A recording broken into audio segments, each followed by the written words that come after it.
E se aquilo que você tem praticado com tanta convicção por tantos anos, acreditando ser uma demonstração de fidelidade ao Criador, não for exatamente o que Ele realmente deseja de você? Talvez aquilo que ouvimos repetidamente dos púlpitos, principalmente quando citam de forma enfática o conhecido texto de Malaquias 3:10. Trazei todos os dízimos à casa do tesouro. Não carregue o significado que sempre imaginamos. Já parou para refletir que esse versículo pode estar sendo explicado de forma parcial, ou até mesmo interpretado de maneira que não reflete a mensagem original? E mais, e se o modelo atual de ensino sobre o dízimo não apenas seja impreciso, mas também esteja desviando os cristãos da verdadeira intenção divina? O apóstolo Paulo, ao escrever aos Coríntios, 2 Coríntios 9:7, apresenta um princípio totalmente diferente. Cada um contribua conforme determinou em seu coração, sem tristeza ou por obrigação, pois Deus ama quem dá com alegria. Essa não é apenas uma frase bonita, é uma mudança completa de perspectiva. A verdadeira generosidade brota do coração, nasce de um desejo genuíno e voluntário, não de uma cobrança ou de um ritual automático. Se essa mensagem faz sentido para você, deixe o seu like e inscreva-se para acompanhar conteúdos que fortalecem sua caminhada espiritual. Hoje, nossa missão é mergulhar fundo no que a Bíblia realmente declara sobre o dízimo. Vamos expor equívocos antigos, questionar tradições passadas de geração em geração sem o devido exame bíblico e trazer à tona verdades que, por diversos motivos, dificilmente são abordadas publicamente. É hora de olhar para esse assunto com novos olhos, separando o que é obediência sincera ao Senhor daquilo que é peso colocado por tradições humanas. Você está preparado para compreender o que Deus realmente espera de você?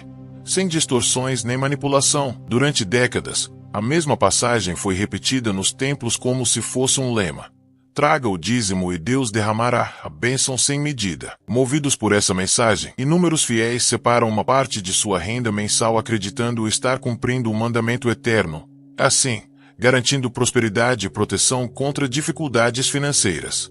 Mas será que esse ato corresponde ao que Deus estabeleceu para o seu povo hoje? Será que já paramos para examinar cuidadosamente o que as Escrituras ensinam sobre o assunto?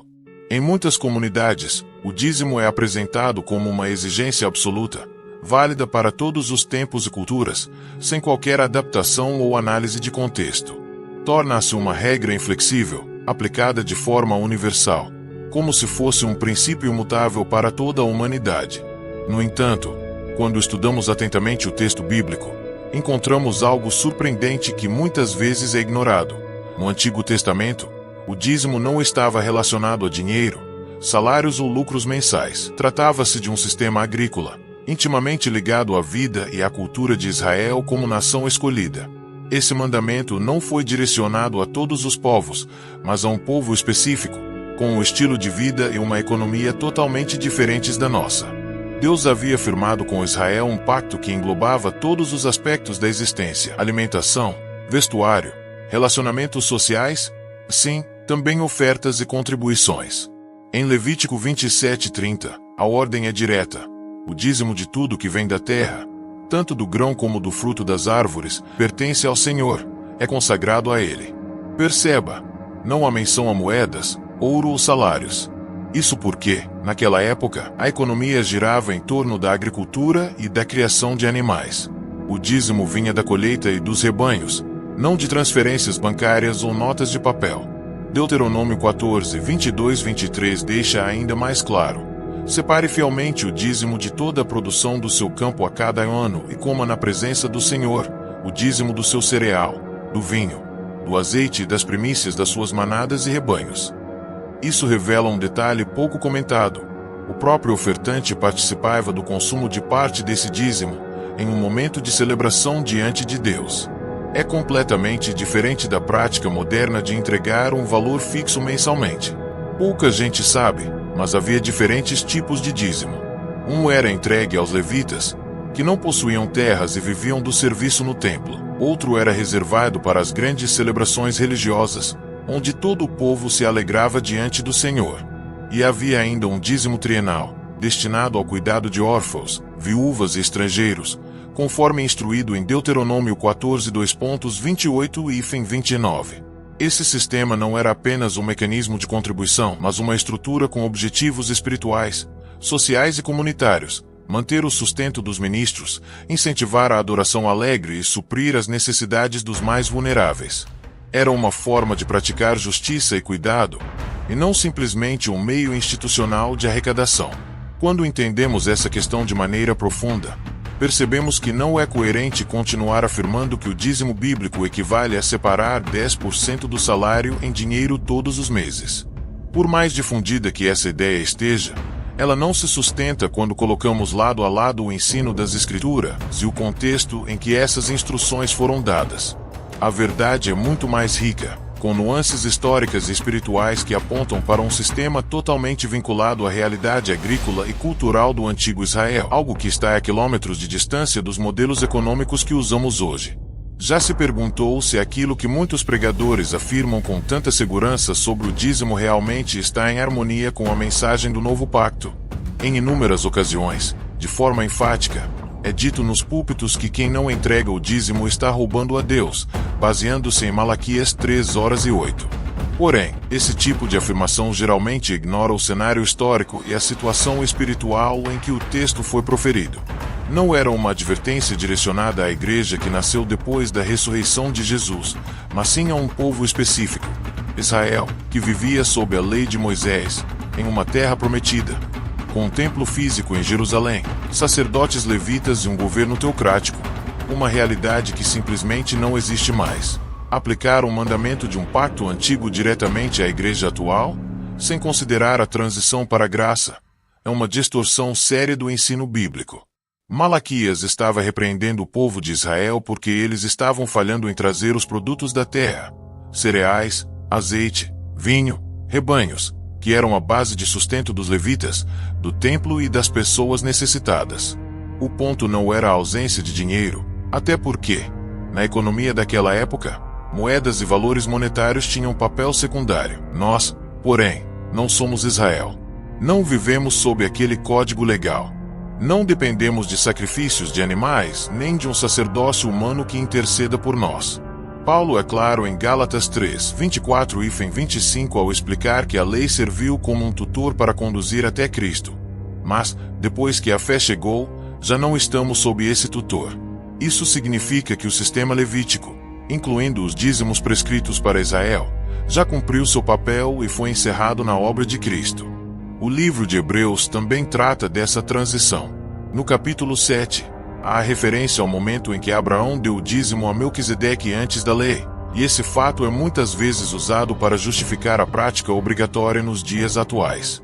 No entanto, o texto não ordena que os cristãos repitam o ato, mas apenas registra um episódio histórico isolado e espontâneo, como forma de honrar aquele sacerdote rei único. Seguindo a mesma lógica, teríamos de restaurar outras práticas pré-lei, como oferecer animais no altar, algo que ninguém defende hoje. Isso mostra como esse argumento perde força quando analisado com cuidado. Além disso, o foco de Hebreus 7 não é estabelecer regras financeiras para a igreja, mas exaltar a superioridade do sacerdócio de Cristo, que é eterno e perfeito. O problema é que, em muitas comunidades, o dízimo perdeu seu significado original e foi transformado em um tipo de taxa religiosa, apresentada como condição para receber bênçãos, fazer parte da congregação ou até mesmo manter comunhão com Deus. Essa abordagem acaba se tornando, mesmo sem intenção, um instrumento de controle. Há líderes sinceros que acreditam estar fazendo o certo, mas também existem aqueles que usam o assunto como forma de manter as pessoas sob pressão. Assim, o dízimo deixa de ser visto como expressão voluntária de amor e gratidão e passa a ser tratado como requisito obrigatório, quase como um contrato que condiciona a relação com Deus. Quando se diz que, se você não entregar exatamente 10% dos seus rendimentos, Deus fechará as portas para sua prosperidade ou permitirá que problemas atinjam sua vida, a mensagem deixa de ser o evangelho da graça e passa a ser algo adulterado. A palavra declara em Romanos 8:1 que não há condenação para os que estão em Cristo Jesus. Então, como alguém pode ser condenado por não atingir um percentual específico, se a salvação e o favor divino não se baseiam em porcentagens, mas na fé? Infelizmente, muitas pessoas vivem com medo. Temem que, se deixarem de dizimar, algo ruim lhes aconteça, seja perda financeira, problemas de saúde ou outras dificuldades. Mas esse não é o caráter de Deus. Ele não depende do nosso dinheiro para agir. A Bíblia afirma que Ele é dono do ouro, da prata e de toda a criação. O que Ele deseja é um coração sincero, generoso e disposto, não um gesto automático motivado por medo ou pressão. É por isso que Paulo reforça em 2 Coríntios 9:7 que cada um deve contribuir conforme decidir no coração, sem tristeza ou por obrigação, porque Deus ama quem dá com alegria. O novo pacto não impõe números fixos nem coloca ameaças disfarçadas de orientações espirituais. Ele se baseia na liberdade guiada pelo Espírito e na gratidão genuína. É natural que algumas pessoas sintam receio de abandonar a prática tradicional, com medo de estarem desobedecendo ou agindo por egoísmo. No entanto, o ponto principal não é a quantidade ou percentual, mas a motivação. Dar por hábito ou por medo não é fé. E Hebreus 11:6 deixa claro que sem fé é impossível agradar a Deus. Esse não é um simples debate teológico, é um tema que afeta diretamente a vida espiritual e emocional das pessoas. Muitos irmãos e irmãs vivem carregando peso e culpa porque não conseguem separar esse valor fixo, e por isso, sentem que estão falhando com o Senhor, mesmo quando o motivo é prover as necessidades da própria casa. Essa ideia de que cuidar da família com esses recursos é roubar de Deus é um fardo que não tem respaldo no Evangelho da Graça. Esse tipo de carga não vem de Deus, mas de interpretações humanas que foram perpetuadas ao longo dos séculos. Jesus veio para libertar, não para impor novos pesos. Ele mesmo declarou em Mateus 11:28-30 que aqueles que estão cansados e sobrecarregados podem encontrar descanso em Ele, porque o seu jugo é suave e a sua carga é leve. Mas como falar de carga leve quando o ato de contribuir se transforma em uma exigência inflexível, aplicada sem levar em conta as circunstâncias reais de cada pessoa? O ponto central nunca foi simplesmente o ato de contribuir, mas sim o motivo e a forma como essa contribuição é feita. Jesus jamais convocou seus discípulos a ficarem presos a cálculos percentuais ou a cumprir tabelas econômicas fixas. O chamado dele é muito mais profundo. Dar com liberdade, com discernimento e movidos pelo amor, não pelo medo. Quando o Espírito Santo abre nosso entendimento para as Escrituras, percebemos que o dízimo, como parte da estrutura legal da antiga aliança, era apenas uma prévia, uma sombra que apontava para a realidade completa revelada em Cristo. E aquilo que veio com Cristo é infinitamente maior. Não se trata de entregar apenas uma parte, mas de oferecer todo o nosso ser.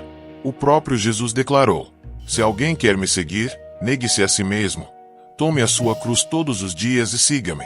Lucas 9:23. Esse convite ultrapassa qualquer percentual. Trata-se de uma rendição integral, uma vida totalmente entregue, uma generosidade que nasce de um amor verdadeiro e não de imposições externas. O problema não está no dízimo em si. Contribuir com 10% não é algo errado. O erro está em transformá-lo numa obrigação inquestionável, reforçada por ameaças espirituais, como se a comunhão com Deus dependesse de uma transação comercial. O reino de Deus é sobre relacionamento e comunhão, não sobre comércio religioso. Se o Espírito Santo colocar no seu coração o desejo de separar 10%, faça isso com alegria e consciência de que é um ato voluntário, sem peso nem culpa. Mas, se a sua contribuição for fruto de medo, pressão ou insegurança, é hora de parar, buscar ao Senhor em oração e pedir clareza. Porque Deus não está atrás do seu dinheiro, Ele quer o seu coração. Quando Ele tem o seu coração, a generosidade deixa de ser algo exigido. Ela se torna algo natural, abundante e transformador. O ministério de Jesus não veio reforçar os sistemas religiosos do judaísmo, mas sim cumprir a lei e inaugurar um reino novo, onde a motivação interna tem mais valor que o ritual externo. Nesse reino, a intenção vale mais que a norma, e o amor é muito mais importante que a obediência mecânica. Em todo o seu ensino sobre dinheiro e generosidade, não há registro de Jesus estabelecendo uma porcentagem obrigatória. Ele nunca disse entreguem exatamente 10%. O que ele ensinou de forma insistente foi entrega total, transformação interior e generosidade que vai além das cifras. Em Mateus 23:23, Jesus menciona o dízimo, mas não para recomendá-lo aos seus discípulos.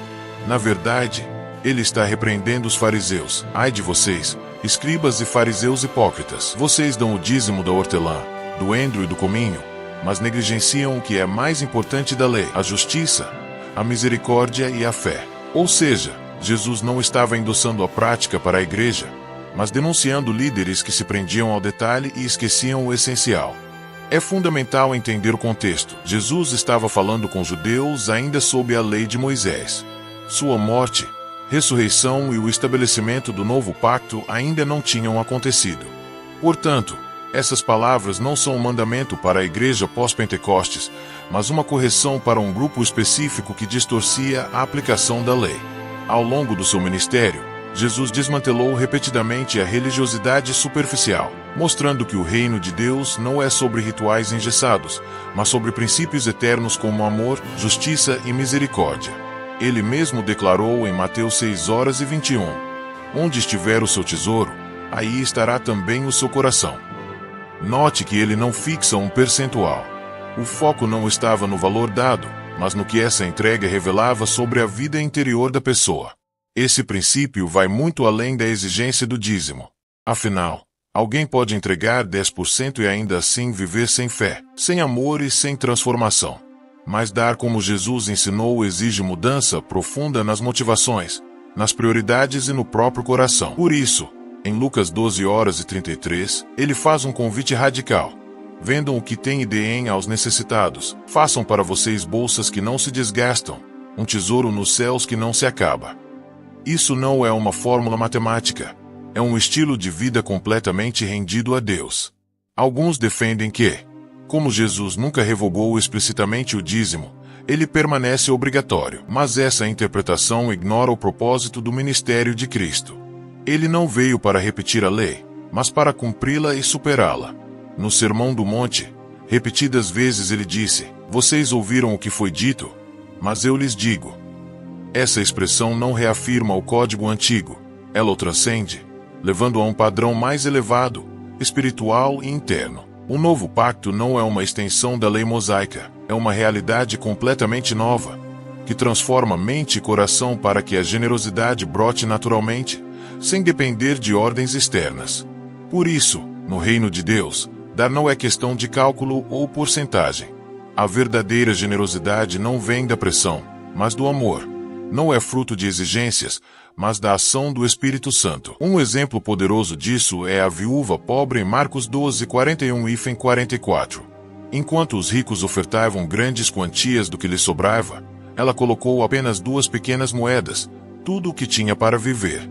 Jesus, ao vê-la, disse que ela deu mais que todos os outros. Ele não exaltou a quantia, mas a entrega total. Ela não estava cumprindo um mandamento percentual. Estava confiando plenamente em Deus.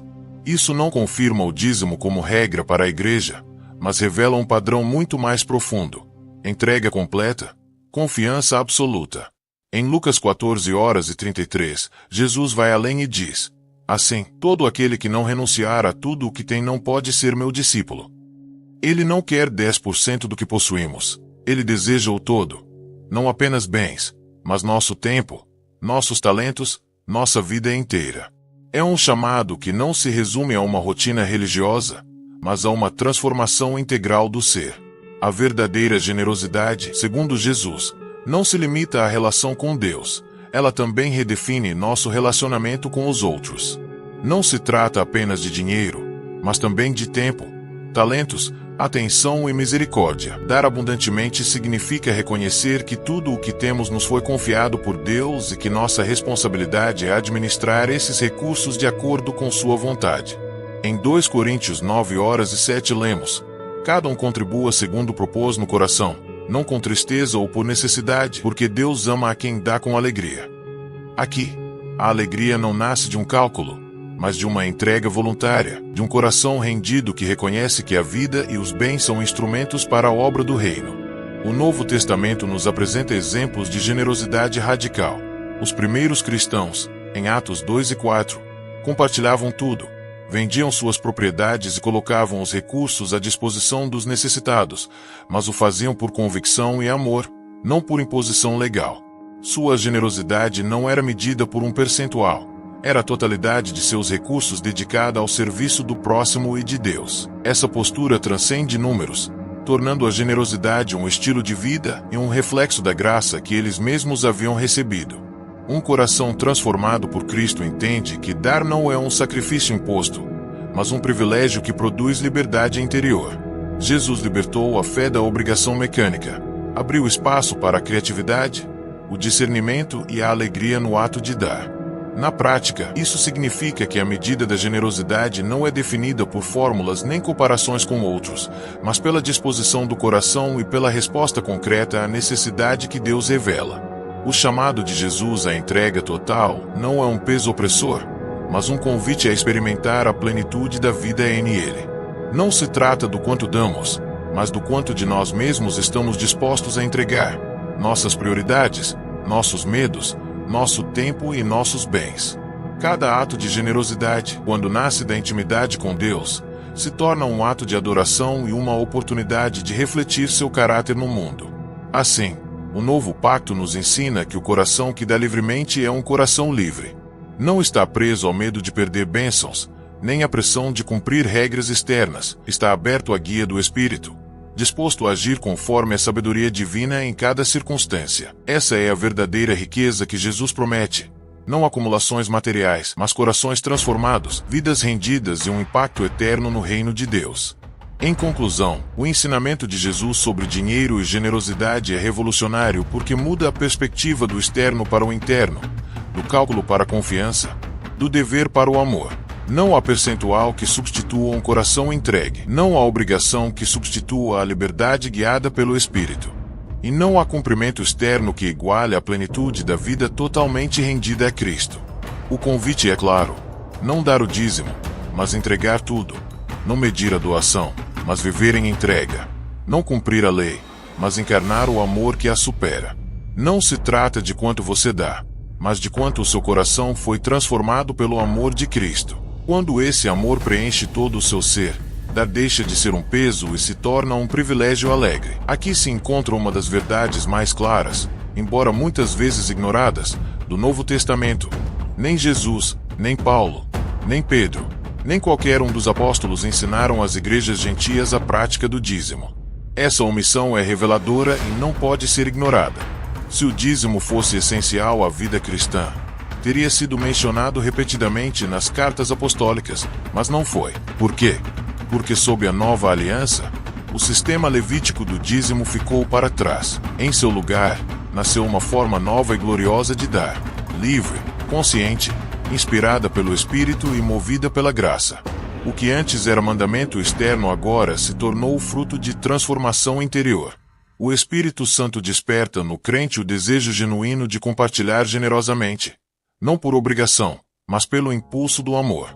Por isso Paulo, ao escrever às igrejas que ele mesmo fundou, compostas majoritariamente por gentios que jamais viveram sob a lei de Moisés, nunca impôs o dízimo. Ele apelava sempre ao coração. Em Atos 15 encontramos um momento crucial.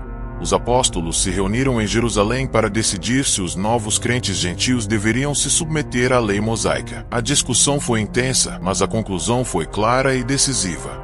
Em Atos 15, 28 e 29 lemos: porque pareceu bem ao Espírito Santo e a nós não impor a vocês nenhum peso além destas coisas necessárias, que se abstenham do que é sacrificado aos ídolos, do sangue, do animal estrangulado e da fornicação.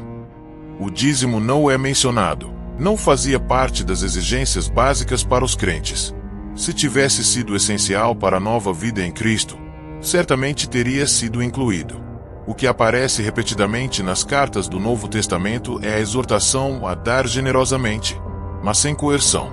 Em 2 Coríntios 9, 6, 7, Paulo ensina com clareza e profundidade: quem semeia pouco, pouco também colherá, e quem semeia com fartura também colherá. Cada um dê conforme determinou em seu coração, não com tristeza ou por necessidade, porque Deus ama quem dá com alegria. Este é o espírito da nova aliança. Deus não busca quantidades impostas, mas alegria no ato de dar. Não pede um mínimo regulamentado, mas uma vida disposta. Nesse modelo divino, dar não é um peso, mas uma expressão de fé viva, de amor genuíno e de comunhão com aquele que entregou tudo por nós.